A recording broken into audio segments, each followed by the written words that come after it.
Jake Morrison was having the kind of day that made him question every life choice that led him to this moment. Standing in the cargo bay of Delta Station, watching the 100th shipment of glowing mineral containers pass through his scanner, he wondered if his high school guidance counselor had been right. Maybe he should have gone into accounting. "You look like you're about to fall asleep standing up," Trina said, her triple-jointed arms adjusting the secondary scanning equipment.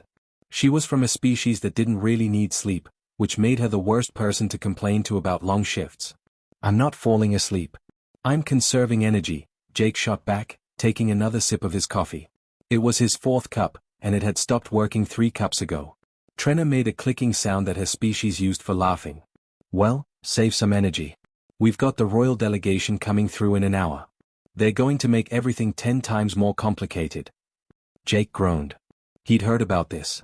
Some alien empire called the Androsians had lost their prince 20 years ago, and now they were touring every major station in the galaxy with some ancient scanner, desperately hoping to find him.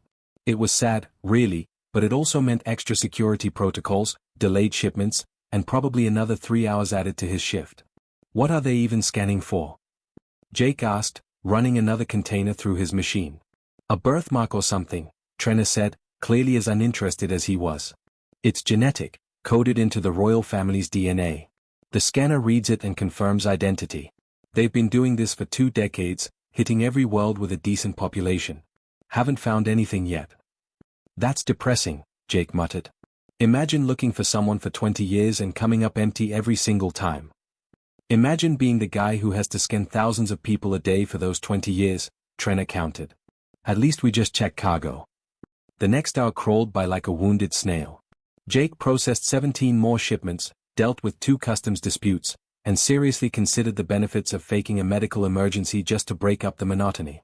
He was in the middle of this fantasy when the alarms chimed, signaling incoming VIP transport. The cargo bay doors opened, and suddenly his boring day got a lot more interesting, though not in a good way. The Androsian delegation swept in like they owned the place, which, given their empire's influence, they kind of did. There were at least 15 of them, all wearing these elaborate golden robes that probably cost more than Jake's annual salary. They moved with a coordinated grace that seemed almost rehearsed, like they'd practiced walking dramatically for years. At the front was their leader, a tall figure with ceremonial markings covering his face. Behind him, 2 guards carried a device that looked like a cross between a jewelry box and a high-tech medical scanner. It pulsed with a soft blue light, and even from across the bay, Jake could tell it was old. Like, ancient civilization old. "Great," Jake whispered to Trina. "Now we're definitely getting out late." Station Commander Willis appeared, looking stressed as always. He was human, which meant Jake could read every ounce of "I don't get paid enough for this" written across his face.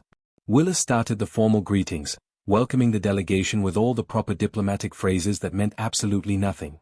The Androsian leader responded in kind, his translator device rendering his words into perfect English. "We seek only a few moments of your time. The scanning process is brief and painless.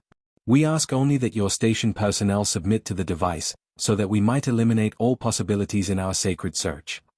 Jake leaned toward Trina. "You think they actually believe they'll find him? After 20 years? "Hope is a powerful thing," Trina said quietly. "Even when it's pointless." The scanning began. Station personnel lined up, one by one. The device would glow blue as it passed over each person, then dim. Blue meant no match. Again and again. Blue, blue, blue. The Androsian leader's shoulders seemed to sag a little more with each negative result. Jake watched from his position by the cargo scanner. He felt bad for them, honestly.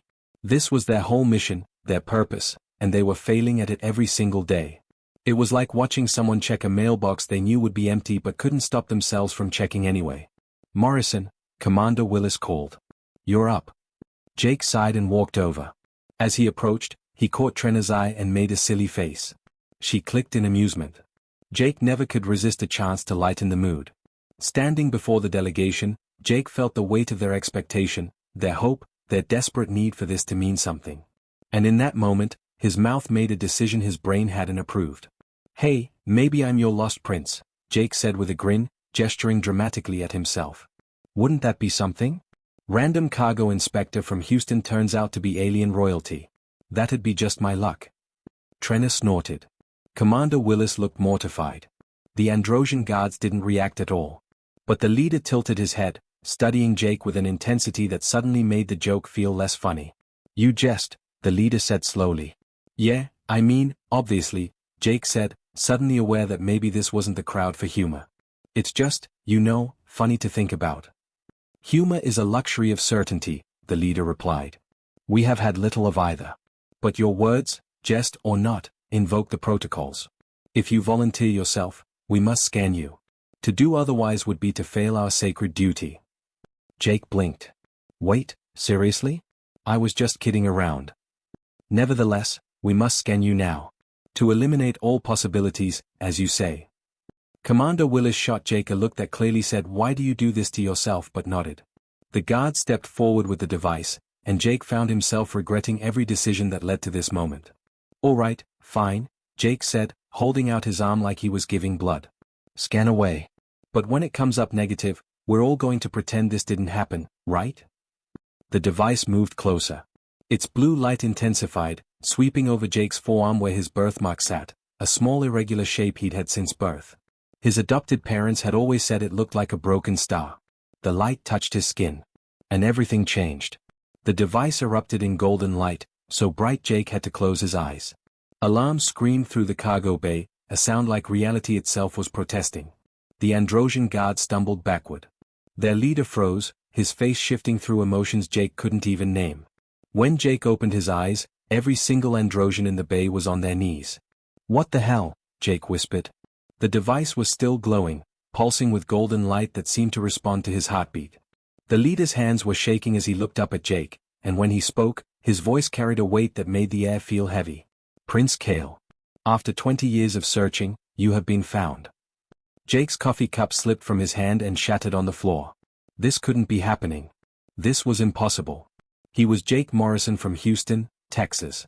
He'd grown up watching baseball and eating barbecue. He'd failed algebra twice and couldn't even keep a houseplant alive. He definitely wasn't a prince. "Your scanner's broken," Jake managed to say. But the device kept glowing, and the Androsians kept kneeling, and somewhere in the back of his mind, Jake heard his mother's voice from years ago. "We don't know much about where you came from, sweetheart. You were found at the hospital, no records, no nothing. But we knew you were meant to be ours." Commander Willis was on his comm, calling for security. Trenna stood frozen by the cargo scanner. The golden light kept pulsing. And Jake's entire world, his boring, predictable, cargo scanning world, shattered just like his coffee cup. His joke had just changed everything. Jake sat in a conference room that was way too fancy for a cargo inspector. The chair alone probably cost more than his car. Around the table sat people who made decisions that affected entire planets, and somehow, he was supposed to be one of them. The whole situation felt like a fever dream. The Androsian leader, who insisted Jake call him Chancellor Dren, had been talking for 20 minutes straight. Jake's head was spinning with terms like royal succession, genetic markers, and divine birthright. None of it made sense. None of it felt real. "Look, I appreciate the whole kneeling thing back there," Jake interrupted, rubbing his temples. "Very flattering. But your machine is obviously glitching. I'm not a prince. I'm a guy who scans boxes for a living and eats ramen 3 times a week because it's cheap." Dren's expression didn't change. These aliens were hard to read, but Jake was pretty sure he saw something like pity in those silver eyes. "The marker of ascension does not malfunction, Jake Morrison. It has existed for 4,000 years. It reads genetic code written into the royal bloodline at the molecular level. It cannot give false results." "Everything can malfunction," Jake argued. "That's like the first rule of technology." A Human Federation official, Director Hayes, cleared her throat. She'd been quiet until now, but the folder in front of her looked thick and ominous. Jake had a bad feeling about that folder. "Mr. Morrison, I wish this were a malfunction," Hayes said carefully. "But we've been running background checks since the incident in the cargo bay. There are some things about your origin that you need to know." Jake's stomach dropped. "What things?" Hayes opened the folder, and Jake saw photocopies of old documents, hospital records, legal papers. "You were found at Memorial Hospital in Houston 23 years ago. A nurse discovered you in the emergency room entrance, wrapped in a thermal blanket with no identification, no note, nothing. You appeared to be approximately 3 months old." "I know all this," Jake said, though his voice sounded weird even to himself. "My parents told me I was adopted. That's not news." "What they might not have known," Hayes continued, is that your case was flagged as highly unusual. The hospital contacted every missing persons database, every adoption agency, every law enforcement office in 3 states. No one was looking for you. No abandoned infant reports matched. You appeared out of nowhere. Dren leaned forward. The night our prince was taken, a ship escaped the palace under heavy fire. We tracked it through 3 jump points before losing the signal. The last confirmed trajectory was toward this sector of space. That's circumstantial, Jake said, but his hands were shaking. He shoved them under the table. The timing matches perfectly, Hayes said quietly. You appeared at that hospital exactly 48 hours after the Androsian Palace coup. That's enough time for a ship traveling at maximum speed to reach Earth's system. Jake felt like the room was tilting. So what? Someone just dumped me at a hospital and left. If I was so important, why abandon me? Protection, Dren said simply. The coup was orchestrated by 3 faction leaders who wanted to prevent Emperor Sorrel's reforms. The prince was the legitimate heir, destined to continue those reforms. They wanted him dead.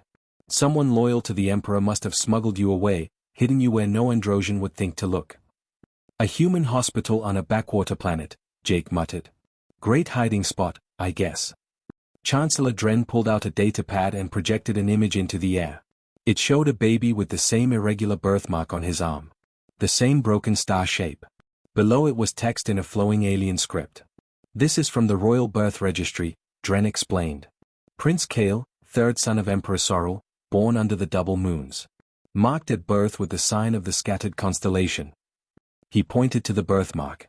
That is not a random pattern, Jake Morrison. That is a genetic marker placed by the imperial bloodline, coded into DNA, manifesting as what you call a birthmark. It cannot be replicated. It cannot be faked. Jake stared at the image of the baby. The birthmark was identical. Exactly identical. Not similar. Not close. The same. I need to call my parents, Jake said suddenly. Hayes nodded. We've already contacted them. They're standing by for a quantum link. The screen flickered to life, and there they were. Linda and Robert Morrison, sitting in their living room in Houston, looking older and more worried than Jake had ever seen them. His mom was crying before he even said hello. Jake, baby, she started, her voice breaking. Mom, what's going on? Did you know about any of this? His dad shook his head firmly. No. Son, I swear to you, we were told you were a human infant from a crisis zone. Some kind of classified situation they couldn't tell us about. We went through a private agency, everything was legal, but they said the details were sealed for security reasons. We never questioned it, his mom added, wiping her eyes. We just wanted a child so badly, and you were perfect. You were ours. It didn't matter where you came from. Someone lied to them, Hayes said from beside Jake.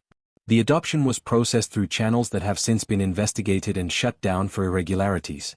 Someone with significant resources and connections created a false identity for you, complete documentation, and placed you into the system. Who would do that? Jake asked. Someone who wanted you to survive, Dren answered.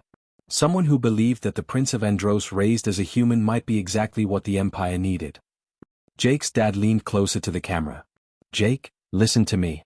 I don't care if you're a prince or a cargo inspector or the president of Mars. You're our son. Nothing changes that. Everything changes that, Dad, Jake said, hearing the bitterness in his own voice. My whole life is a lie. Your life is what you lived, his mom said firmly, using that tone she'd used when he was 16 and thought the world was ending because of a bad grade. You had birthday parties and summer camps and that terrible phase where you only ate chicken nuggets. That's real. That happened. Those are your memories, Jake. No one can take those away. Before Jake could respond, the conference room door opened. 3 figures entered, each flanked by guards. They wore different styles of robes, different colors, but they all carried themselves with the same air of authority. The faction leaders, Dren said quietly, standing. Everyone in the room stood. Jake stayed seated, suddenly too tired to care about protocol. The first to speak was a tall Androsian with red markings across his face. I am General Vex, commander of the Imperial fleets. We are pleased the prince has been found. He didn't sound pleased. He sounded like he was reading a grocery list. The second was shorter, draped in green silk. Counselor Noro, voice of the Merchant Guild. This is unexpected news. Her tone was calculating, like she was already running numbers in her head. The third wore purple robes covered in religious symbols.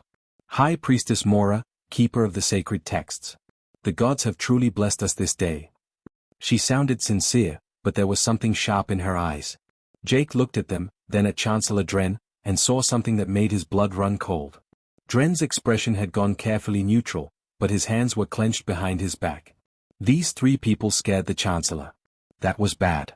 We wish to speak with the prince privately, General Vex said. To welcome him properly. That won't be necessary, Hayes interjected. Mr. Morrison is still a Federation citizen on a Federation station. Any meetings will be supervised. Councillor Norros smiled, but it didn't reach her eyes. Of course. We simply wish to ensure the prince understands his options. The imperial throne comes with many responsibilities, many choices. Some guidance would be beneficial. The scanner could be mistaken, High Priestess Mora added thoughtfully. Such ancient technology, perhaps it requires recalibration. We should conduct additional tests before making any announcements. Jake caught it. The way they looked at each other. The careful phrasing. They didn't want additional tests. They wanted time to figure out how to handle him. Or eliminate him. I think I'm done for today, Jake said, standing up. His legs felt shaky, but he forced them to work. I need time to process all this. Of course, Dren said quickly. We have prepared quarters on our flagship. You'll be safe there. Safe, Jake repeated. Why wouldn't I be safe? Nobody answered. The silence was answer enough. That night, in a guest suite that was bigger than his entire apartment, Jake couldn't sleep. He kept staring at his birthmark, this thing he'd had his whole life, this random pattern he'd never thought twice about. Now it was a genetic code, a royal seal, a target on his arm. His door chime rang at 2 in the morning. On the security screen was a figure in a maintenance uniform. Jake almost ignored it, but something made him answer. It was Trenna from the cargo bay. You shouldn't be here, Jake said. Neither should you, she replied. But here we are. Let me in. Quick. He did. She immediately went to the window and closed the privacy shields. What's going on? I've been working stations for 15 years, Trenna said. I know things. I hear things. Those 3 faction leaders who visited you? They held a private meeting right after. Very private. Very secret. But station maintenance has access to interesting places. What did they say? They agreed on something. All 3 of them, working together, which never happens. Whatever they decided, Jake, it involved you. And none of them looked happy. Jake sat down heavily. They're going to kill me, aren't they? I don't know. But I know you need to be careful. Trust no one who has anything to gain from your existence or your death. Which, unfortunately, is basically everyone here. She left as quietly as she came. Jake sat in the dark, staring at his birthmark, and wondered if dying might have been easier than whatever came next. His joke had stopped being funny. Jake woke up in silk sheets that cost more than his monthly rent and immediately wanted to go back to his tiny apartment. At least there, nobody was trying to teach him how to be royalty or potentially plotting his murder. The ceiling above him had some kind of holographic star map that shifted with the ship's movement. It was beautiful and completely wasted on someone who just wanted a bowl of cereal and 5 more minutes of sleep. A chime at his door announced breakfast. What arrived was a floating cart with 17 different dishes, none of which looked like food. One was glowing. Another appeared to be moving on its own. Jake poked at something purple and it made a sound like a sigh. Yeah, no, he muttered, pushing the cart away. I'm ordering pizza. Except there was no pizza delivery on an Androsian flagship cruising through deep space. This was going to be a problem. His new cultural liaison, Kira, arrived promptly at 8. She was Androsian but younger than the others, with fewer ceremonial markings and an expression that suggested she'd drawn the short straw on assignments. Good morning, Prince Kale, she began formally. It's Jake. Just Jake. If you call me Prince one more time, I'm going to start calling you Supreme Overlord Kira, and we'll both feel ridiculous. Kira blinked. Apparently, humor wasn't translating well. As you wish. We begin your instruction today. There is much to learn. Much turned out to be the understatement of the century. Kira started with the royal lineage, expecting Jake to memorize 1,000 names, their relationships, their achievements, and their deaths. It was like trying to memorize a phone book written in another language while someone threw facts at your head. Okay, stop, Jake said after 20 minutes. I can barely remember my co-workers' names. How am I supposed to remember 1,000 dead people? They are not merely dead people. They are your ancestors. Your blood. Your legacy. My legacy is being really good at Tetris and once eating an entire pizza by myself. This is someone else's legacy that got dumped on me by accident. Kira made a note on her datapad. Jake was pretty sure it said something like subject is hopeless. The etiquette lessons were worse. Androsians communicated partially through telepathy, which meant their spoken conversations were only half the message. They had 17 different postures for greeting someone, depending on rank, relationship, time of day, and whether the moons were aligned properly or whatever. When greeting the High Council, you must stand with your primary arm extended, secondary arm across your chest, and your head tilted exactly 15 degrees to the left, Kira explained. I only have 2 arms, and they're both primary, Jake said. Also, how do I measure 15 degrees with my head? Do I need a protractor? This is not humor time. This is protocol.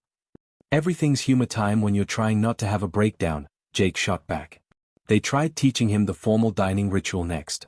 Apparently, there were specific utensils for specific foods, and using the wrong one was basically declaring war. Jake picked up something that looked like a fork crossed with a tuning fork and accidentally activated it. The utensil started humming and vibrating. What did I do? Is it going to explode? You've engaged the molecular separator, Kira said tiredly. It's for consuming crystallized proteins. Why can't I just use my hands? Kira looked like she'd aged 10 years in the past hour. Because you are a prince, not a barbarian. I'm a cargo inspector who ate gas station hot dogs for lunch. The bar was already pretty low. By midday, Jake had failed at basic etiquette, insulted 3 historical figures by mispronouncing their names, and somehow activated a ceremonial prayer chant when he was just trying to ask where the bathroom was. Kira looked ready to quit. Maybe we should try something else, she suggested, clearly desperate. Let me show you the ship. Understanding your people's achievements might inspire you. The flagship was incredible, Jake had to admit. It was like someone had built a cathedral and a spaceship and combined them into something that defied physics. The engineering alone was beyond anything humans had achieved. The corridors were lined with light that seemed to come from nowhere, and the gravity adjusted perfectly no matter where you walked. In the engine room, Jake met Taryn, a young Androsian engineer who was elbow-deep in some kind of quantum drive mechanism. Unlike everyone else, Taryn didn't immediately bow or act like Jake was made of glass. You're the lost prince, Taryn said, not looking up from his work. Everyone's talking about you. Yeah, apparently, Jake said, grateful for someone who wasn't treating him like a ceremonial object. What are you working on? Trying to improve efficiency on the tertiary power couplings. We lose about 3% energy in the transfer. It's been bugging me for months. Jake looked at the mechanism. He obviously didn't understand alien technology, but energy transfer was energy transfer. Have you tried rerouting through a parallel system? Split the load? Taryn paused. That's not how we do things. The design specifications are 400 years old. Maybe that's the problem. Sometimes old designs need new thinking. For the first time since arriving on this ship, Jake felt useful. Taryn actually seemed interested in his perspective, not because he was a prince, but because the idea made sense. They spent an hour talking through possibilities, and Jake forgot to be scared or overwhelmed. You're low caste, aren't you? Jake asked, noticing Taryn's simpler clothing and lack of decorative markings. Taryn's expression closed off. Yes. Is that a problem for you, Prince? Only if you keep calling me that. I'm Jake. And no, it's not a problem. Where I come from, good ideas matter more than where you're born. Taryn studied him carefully. That's a very UN Androsian thing to say. Yeah, well, I'm a very UN Androsian. Later that evening, Jake made another discovery about Androsian culture, and this one was bad. There was a ceremony happening, some kind of religious observation before a meal. Jake hadn't eaten anything all day except some weird nutrient cube that tasted like cardboard, and he was starving. When a crew member brought him what looked like a sandwich equivalent, Jake ate it. Immediately, the room went silent. Every Androsian stared at him like he just kicked a puppy. What? Jake asked through a mouthful of food. What did I do? Kira looked mortified. The pre-meal blessing. You were supposed to wait for High Priestess Mora to complete the sacred recitation. That takes 15 minutes. I was hungry. You've committed a religious offense. This will be reported to the council. Jake waited for punishment, for anger, for something terrible. Instead, something weird happened. The low-caste crew members, the ones serving food and maintaining the halls, started clicking softly. It was the androgen version of laughter. One of them, an older female with kind eyes, approached carefully. "Forgive me, Prince, but that was the funniest thing I've seen in 20 years.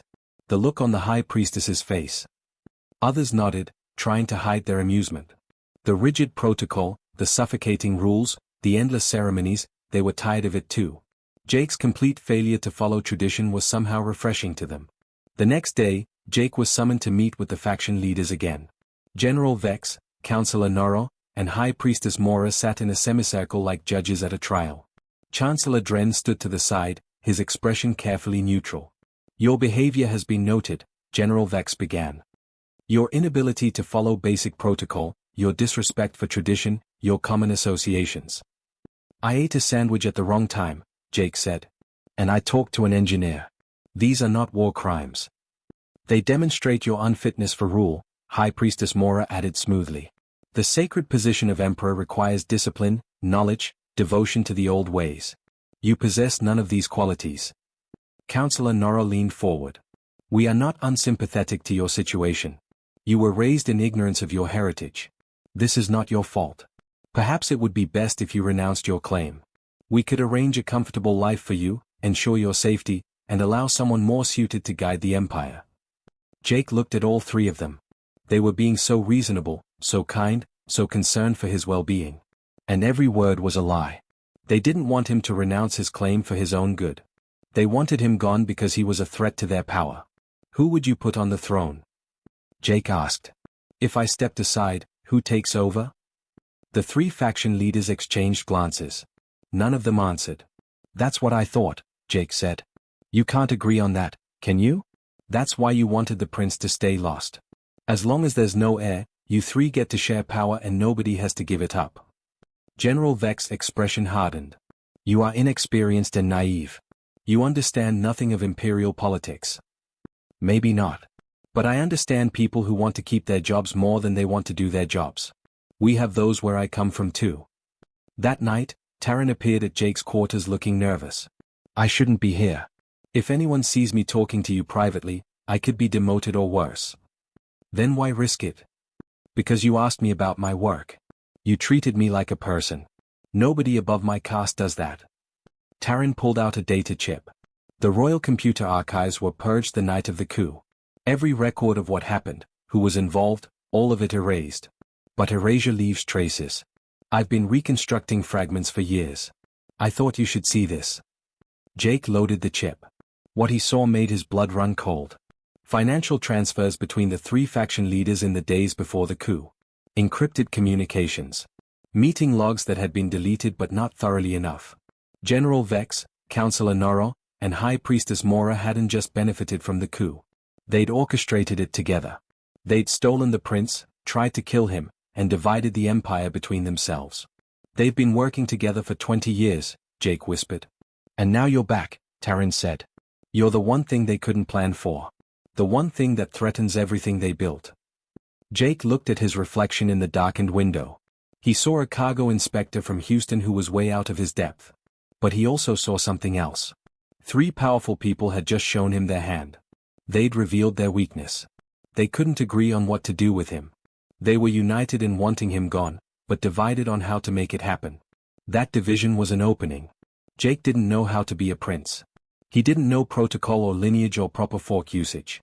But he knew one thing humans were really good at, finding cracks in systems and exploiting them. "Taryn," Jake said slowly, "how do you feel about changing a 400-year-old power structure?" The engineer's eyes widened. Then, slowly, he clicked in amusement. "I think I'd like that very much, Jake."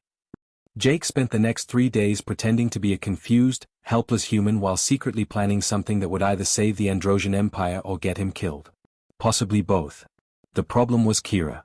She was always around, always watching, always taking notes on his failures. He needed to know whose side she was really on, and there was only one way to find out.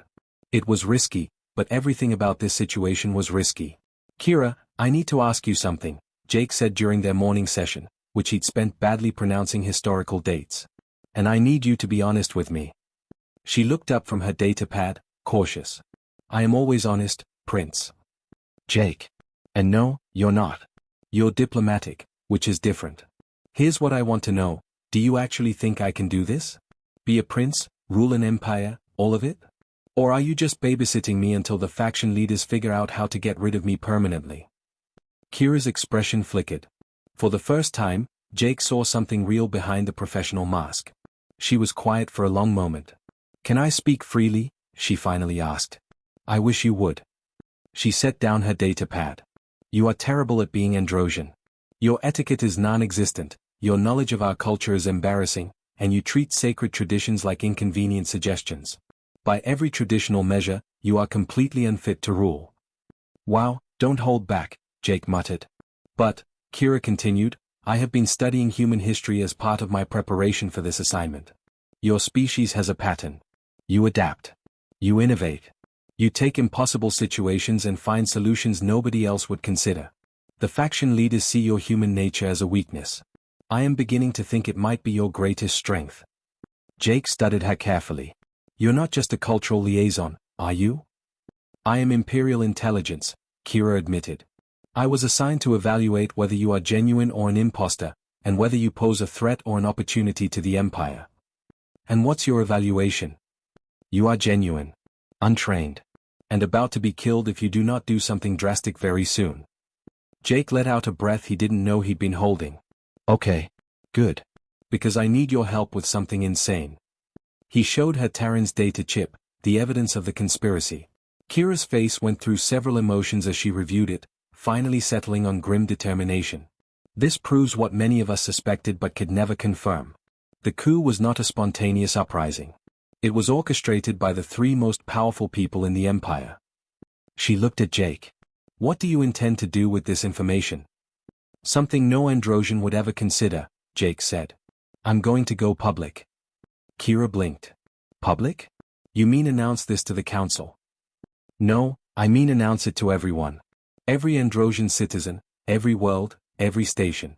I'm going to broadcast the truth directly to the people and let them decide what to do about it. That is not how succession works. That is not how anything works in our culture. You must challenge through proper channels, gather support from noble houses, build coalitions. All of which takes time I don't have, Jake interrupted. And all of which keeps power in the hands of the people who already have it. Your system is designed to protect the status quo. I need to break the system. You will start a revolution. Maybe. Or maybe I'll just start a conversation. Either way, it's better than waiting around for someone to poison my food. Kira was quiet, thinking. If you do this, there is no going back. You will have made yourself a target of three of the most dangerous people in the Empire. They will not wait for proper channels. They will act. They're already acting. I'm just acting first.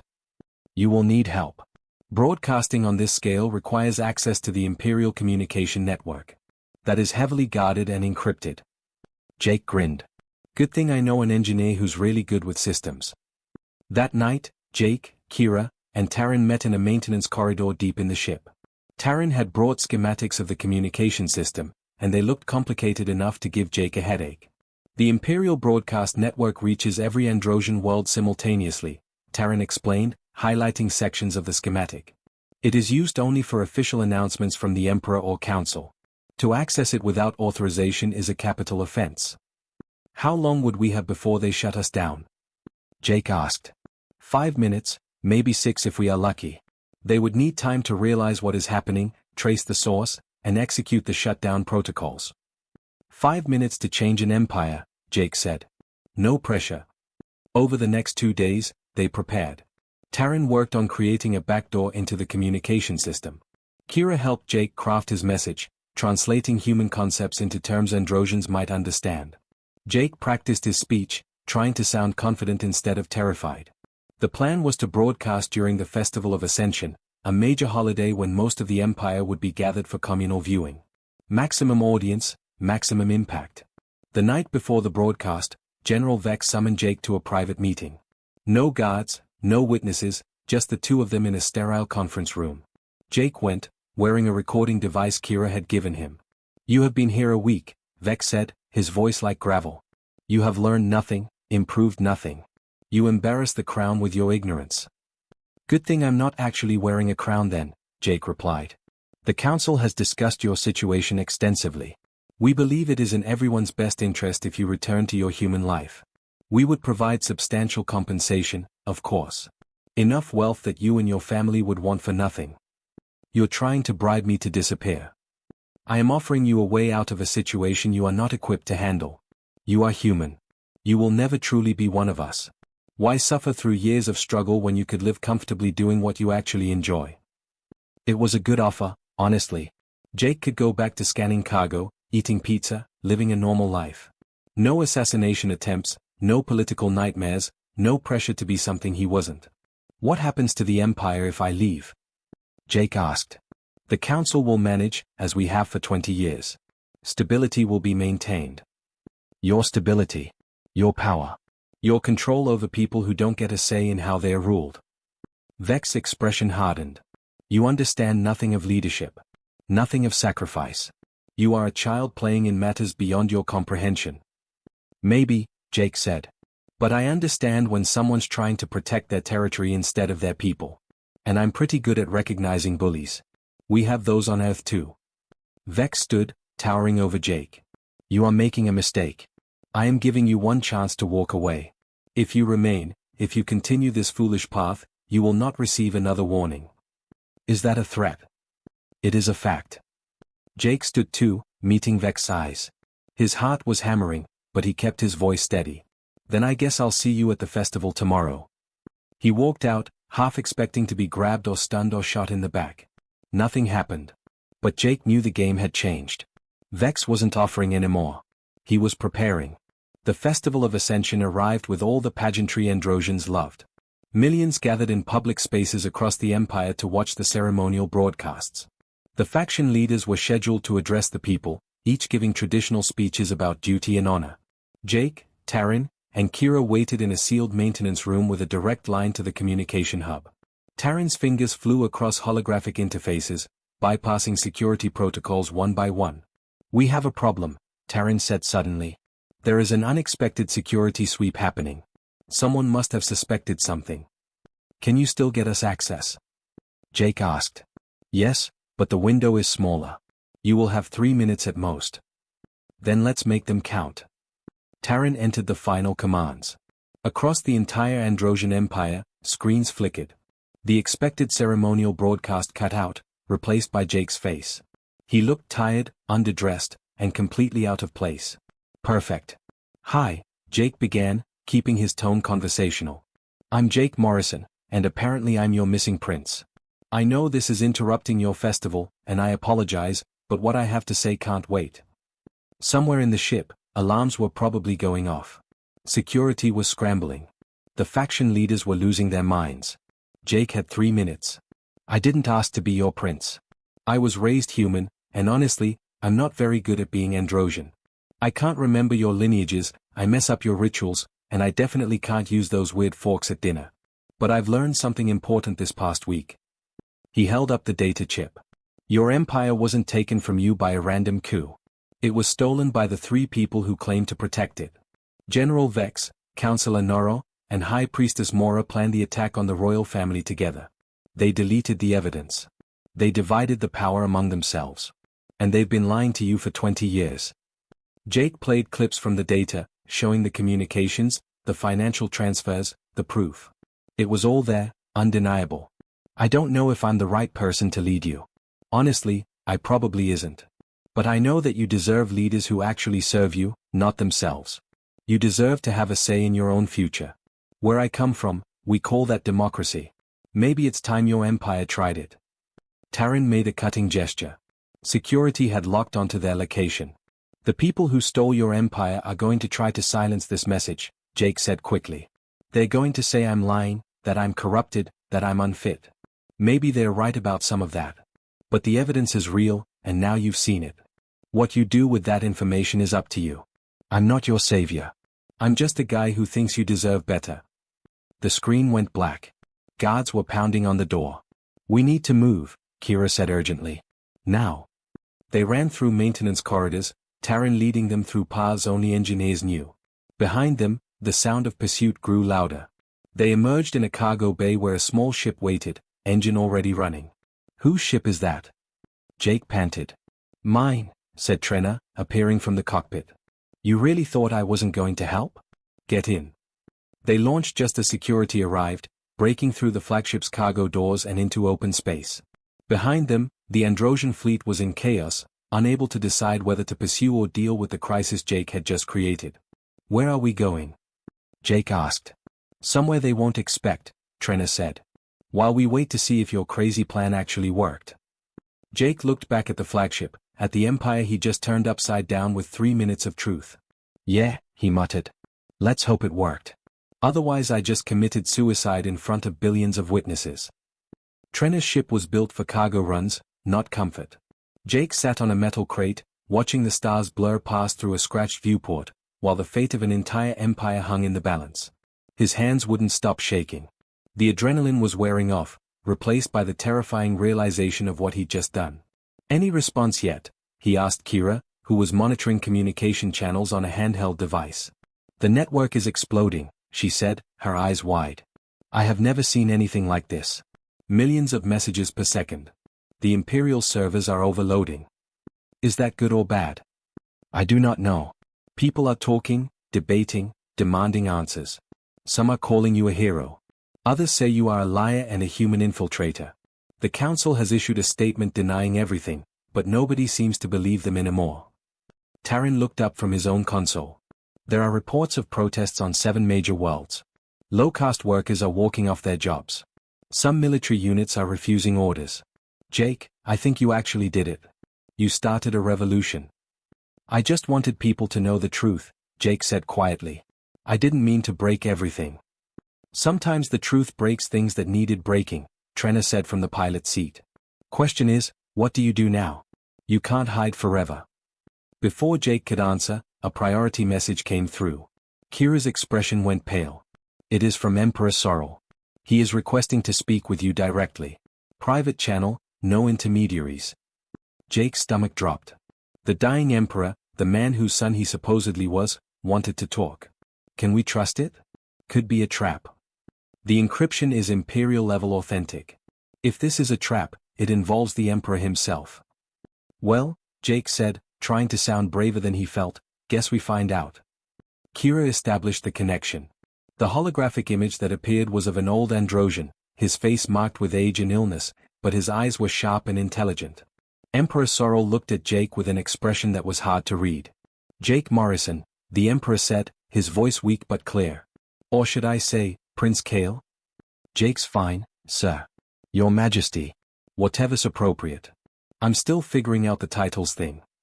A slight smile crossed the Emperor's face. I have been watching you these past weeks. Watching how you move through my empire like a stone thrown into still water, creating ripples everywhere you go. I'm sorry about the chaos. That wasn't exactly the plan. Was it not? You exposed corruption that has rotted the heart of my empire for 2 decades. You gave voice to billions who believed they had none. You challenged a system that desperately needed challenging. That seems quite intentional to me. Jake didn't know what to say to that.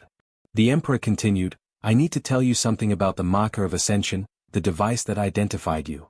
It is not simply a genetic scanner. What do you mean? Our people possess a form of collective consciousness, a mental network that connects all Androsians at a level most are not even aware of. The royal bloodline is meant to interface with this network, to sense the needs and thoughts of the Empire. The marker does not just read DNA. It reads compatibility with this consciousness. I don't understand. I'm human. I don't have telepathy or whatever you're talking about. That is precisely the point, Sorrel said, and now he looked almost excited despite his obvious pain. Pure Androsian genetics have become stagnant. Our rigid culture, our resistance to change, it has created an echo chamber in our collective mind. We think in circles, repeating the same patterns generation after generation. But human neural structure is different. Adaptable. Flexible. Innovative. The pieces started clicking together in Jake's mind. You're saying I'm matched because I think differently, not because I'm genetically your son. I am saying you matched because you are exactly what the Empire needs. Someone who can connect to our consciousness but bring fresh patterns of thought.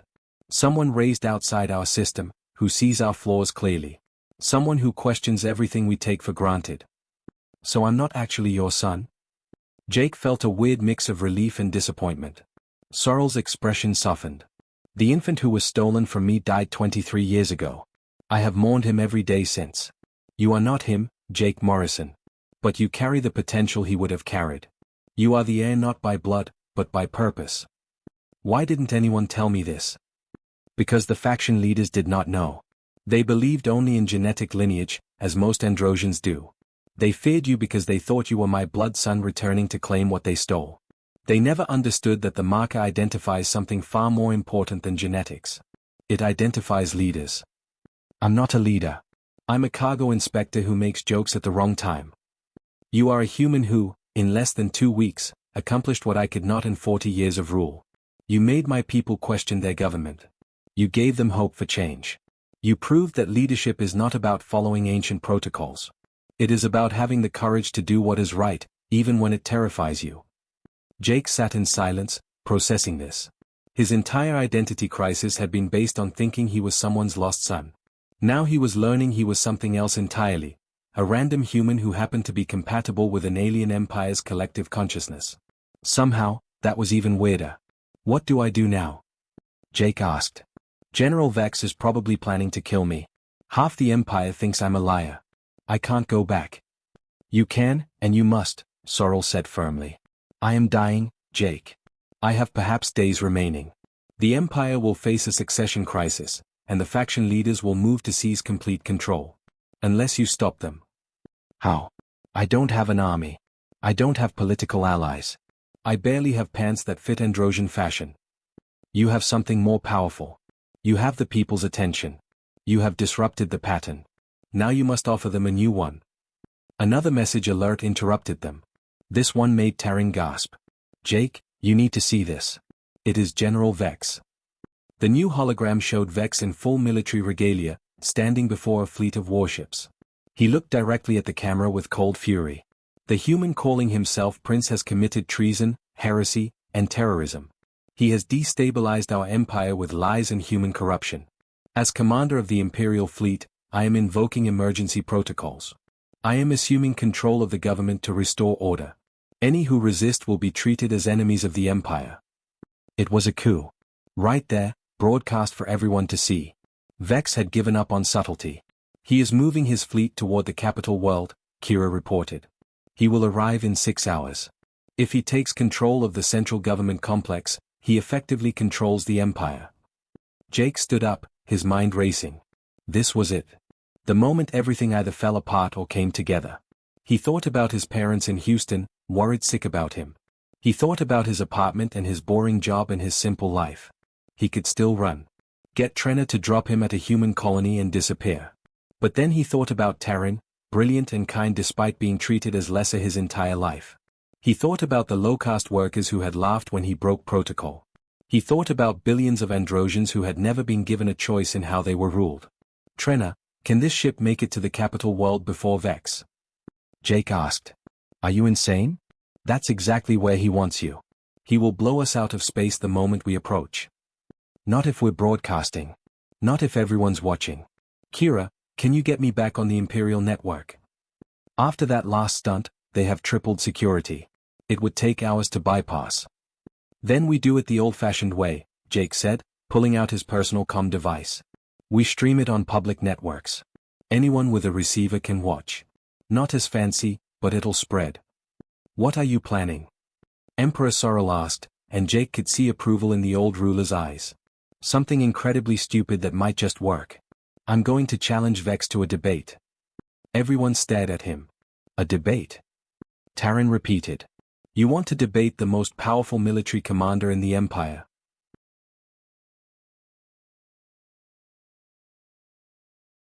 His claiming I'm a terrorist and a liar.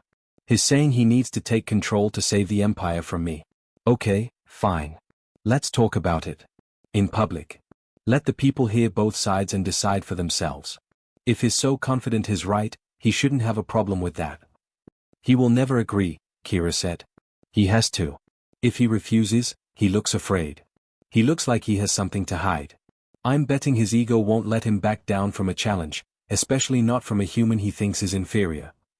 Jake recorded his message right there, standing in a cargo hold, wearing clothes that hadn't been washed in 3 days, looking exactly like what he was, an ordinary person challenging extraordinary power. General Vex, you say I'm lying. You say I'm corrupting your empire. Okay. Let's discuss it. You and me, public broadcast, before you reach the capital. Let the Androsian people hear both sides. Let them decide who's telling the truth. Unless you're afraid that in a fair conversation, without guns and warships backing you up, your arguments might not hold up. He sent it out on every public channel he could access. Then they waited. He is going to ignore this, Kira predicted. But 5 minutes later, Vex responded. His image appeared, and Jake could see the fury barely contained behind his military composure. I accept your challenge, human. We will speak before I reach the capital. And when I have exposed you for the fraud you are, when the people see that you have no substance behind your pretty words, I will arrest you for treason. And unlike you, I will do it lawfully. Well, Trenna said, you got your debate. Now what? Now I figure out how to out-argue a general who's probably been giving speeches since before I was born. Jake sat down, his mind already working. Kira, I need everything you know about Androsian rhetoric and persuasion. Taryn, I need data on what Vex has actually done versus what he claims to do. And someone find me coffee. Human coffee. I'm going to need it. The next 5 hours were the most intense cramming session of Jake's life. Kira taught him how to structure arguments in ways Androsians found compelling. Taryn pulled records of Vex's military campaigns, showing the disconnect between propaganda and reality. Emperor Sorrel, still connected via hologram, offered insights into Vex's psychology and weaknesses. He believes in strength above all else, Sorrel explained. He thinks showing any doubt or flexibility is weakness. That rigidity is what you must exploit. When the time came, Trenna positioned their ship at a neutral location. Vex's flagship appeared on the opposite side, bristling with weapons. Millions, maybe billions, were watching across the Empire. The split-screen broadcast showed them both. Vex in his command chair, surrounded by military precision. Jake standing in a cargo hold, looking tired and human and real. Let us begin, Vex said formally. I will demonstrate why this human cannot possibly understand or lead our empire. Actually, Jake interrupted, I think we should start with a simple question. Why did you delete the records from the night of the coup? Vex's expression flickered. I did no such thing. Taryn, show them. The data streamed out to everyone watching. The deleted files, the access codes that traced back to Vex's personal authorization, the timestamps that proved the cover-up. You worked with Counselor Noro and High Priestess Mora to orchestrate the coup. You stole the prince, deleted the evidence, and divided power among yourselves. Then you spent 20 years convincing everyone you were protecting the Empire when really you were just protecting your own authority. These files are fabricated, Vex declared. Human technology, designed to deceive. Then explain why Counselor Noro's financial transfers to your military accounts match exactly with the dates of the coup planning. Explain why all 3 of you met secretly the day after my identity was confirmed.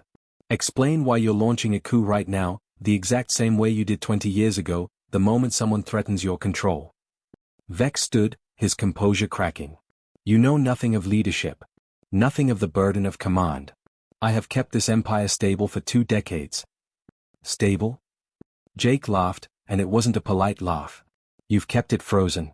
Your low-caste citizens have no voice, no opportunity, no hope of change. Your rigid traditions stifle innovation. Your military expands not for protection but for your own glory. You call that stability. I call it oppression. And what would you offer instead? Human chaos? Human weakness?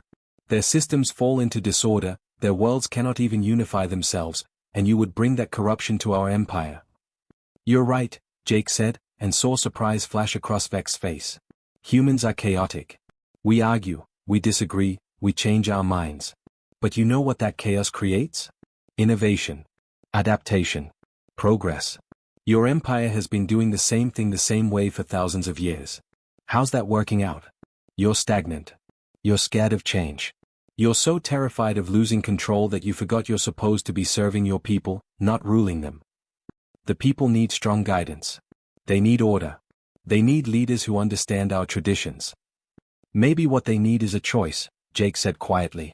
Maybe they should get to decide what kind of empire they want to live in.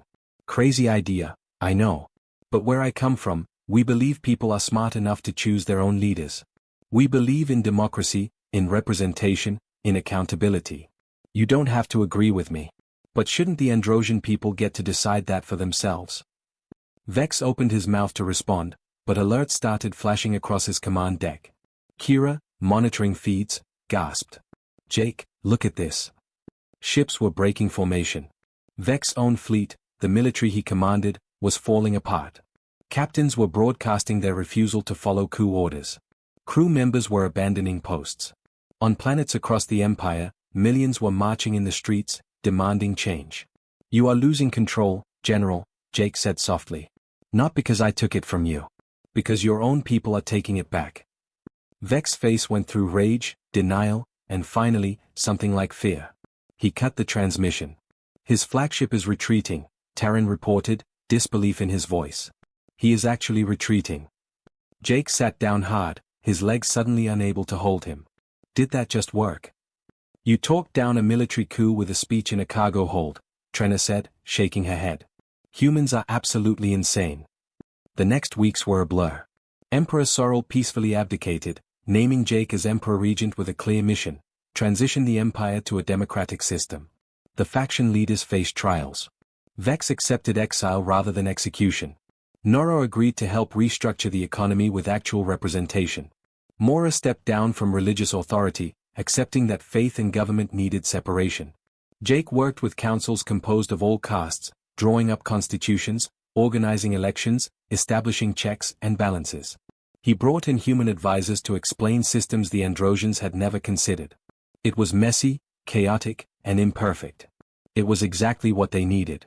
1 year later, Jake stood on the observation deck of Delta Station, wearing jeans under his ceremonial robes.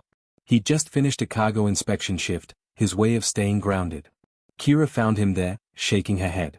The Federation ambassador is confused why the Emperor of Andros works part-time scanning boxes. Tell him it keeps me humble, Jake said.